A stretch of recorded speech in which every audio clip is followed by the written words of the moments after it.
Just a quick note to say that I managed to record this whole video using the wrong microphone, so it sounds a bit dodgy.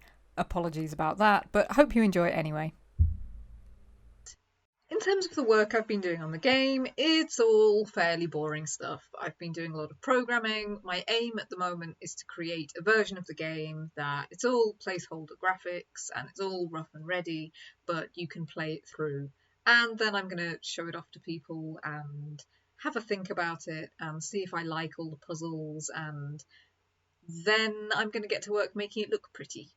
Where I feel I've had more interesting things to talk about is in the story, and you saw a bit of that in my last devlog when I was talking about how I'd use the character of Professor Moriarty, and I was really rethinking that. Some people got back to me on that and have got me to reassess Moriarty, not for my game, I think he's not right for my game, but just as a character.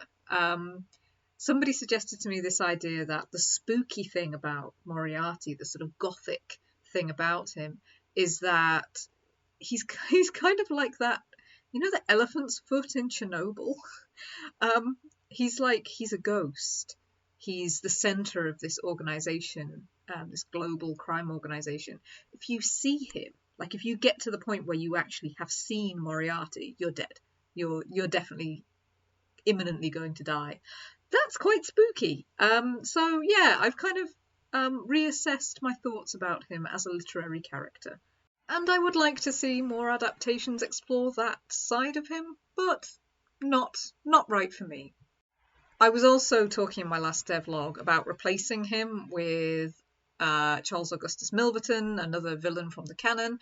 I got a little way thinking about that, and then I just thought, why? Like, I can make up a bad guy. I don't have to use one of Arthur Conan Doyle's, so that's what I'm going to do.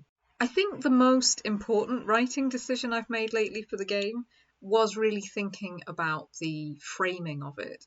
So when I first came up with this idea, I thought, wouldn't it be funny to take Sherlock Holmes and put him in a really kind of cozy mystery? So he's retired, he's not dealing with murderers and blackmailers, he's dealing with lost pets and village fate, vegetable competition shenanigans. I thought that was quite funny. And then I came up with the idea of, well, what if he's collecting items to make a picnic for Watson? That's just kind of cute, right? And as I've gone on, I've ended up wanting to create more of a complex narrative, and I've ended up realizing I sort of need motivation for him. Why has he decided to drop everything to make this picnic for Watson? What's the importance of it to him? And I've cycled through a few ideas on that. I've thought perhaps he doesn't need a reason, because elaborate theatre is how he shows affection, and he just wants to be affectionate in his own weird little way. I think that's all well and good, but it doesn't really give an emotional basis for the game. It doesn't really fuel the player onwards. I had a go at creating an opening inspired by all the times in the original stories where Watson is a little bit, he demonstrates that he has a bit of a strained relationship with Holmes sometimes. Holmes is a difficult man. So he says things like, the relations between us in those latter days were peculiar.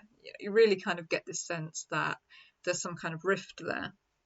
But then I thought, well, if I'm creating this world where it seems that they've been living happily together in Sussex, retired, that doesn't really work then, that I'm saying, well, Watson's writing discontentedly about his past relationship with Holmes. Doesn't quite work. It also maybe relies a bit too much on the player having knowledge of the stories. The next solution I came up with, which is the one I've really worked on quite a lot, got quite far with, was I gave Holmes a kind of dream sequence where he's a young man again, he's on a case, and everything goes wrong. And everything goes wrong because he underestimates Watson and he sort of accidentally puts him down. And I think it was all based around this idea of he's now in the twilight of his life and he's realising if he doesn't tell Watson plainly, how he feels, how much regard he has for him, how grateful he is to him, he may lose that chance forever. This was closer to working for me, but I think that something that happens in a dream, or a dream being a character's motivation, the thing that spurred them on to do an action, it's kind of lazy, right? So, kill your darlings, as they say. I've decided to kind of scrap this idea that I went a fair way with them. I think it might surprise people who haven't really read the stories, or haven't studied them in any depth, that Holmes and Watson don't live together all that often. Watson goes off and gets married in one of the novels. Then there's a gap where he hears nothing about Holmes. He's widowed. After that, Holmes goes to great lengths to ensure that they live together again, but at some point things apparently become strained between them once more, and Watson seems to move out again and get married, and then towards the end of their lives there's this real impression that it's possible they don't see each other for a decade or more. I think it's really clear that it's not a smooth relationship. Holmes has withheld truth. He toys with his health, and this causes Watson a lot of pain and anxiety. All of the paths that Watson would have laid out for his life as a young man have kind of been disrupted by the fact that he adores this brilliant but quite challenging man. And I think I always get the impression that years of living together at this kind of frantic, breakneck pace just takes its toll, and Holmes ends up wanting to retreat from the world and take up beekeeping. Fairly young, actually. He's meant to be in his 50s when he does that, and I think it's clear that Watson doesn't want that. He wants to keep being a doctor and keep being part of society. So by the final story chronologically, his last bow, they haven't seen each other for years. Watson ends up saying, I heard about you. I heard that you were a hermit among your bees on the South Downs, in a way that sort of makes out like he hasn't particularly visited. But then we leave them having reconnected and finding that there is still that spark of friendship between them. And it actually ends just as the First World War is looming on the horizon. And there's this lovely scene where Holmes says, "Stand with me here upon the terrace, for it might be the last quiet talk that we two shall ever have." And they look out over a moonlit sea, kind of waiting for the dawn, and they exchange their quiet words, which might be parting words. And that's it for the Sherlock Holmes canon. And it's heartbreaking, because surely the reader should think, war can't separate Holmes and Watson. They're not going to die in the war. They're going to come out the other end of it.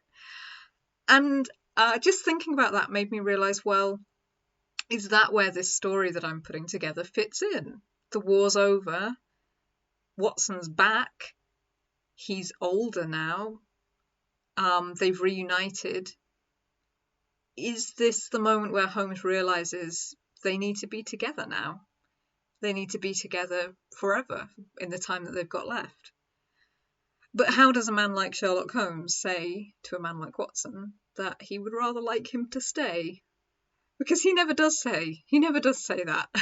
He does crazy things like buying Watson's medical practice behind his back, just to try and make it so that Watson doesn't need to work, things like that, rather than actually talking to him.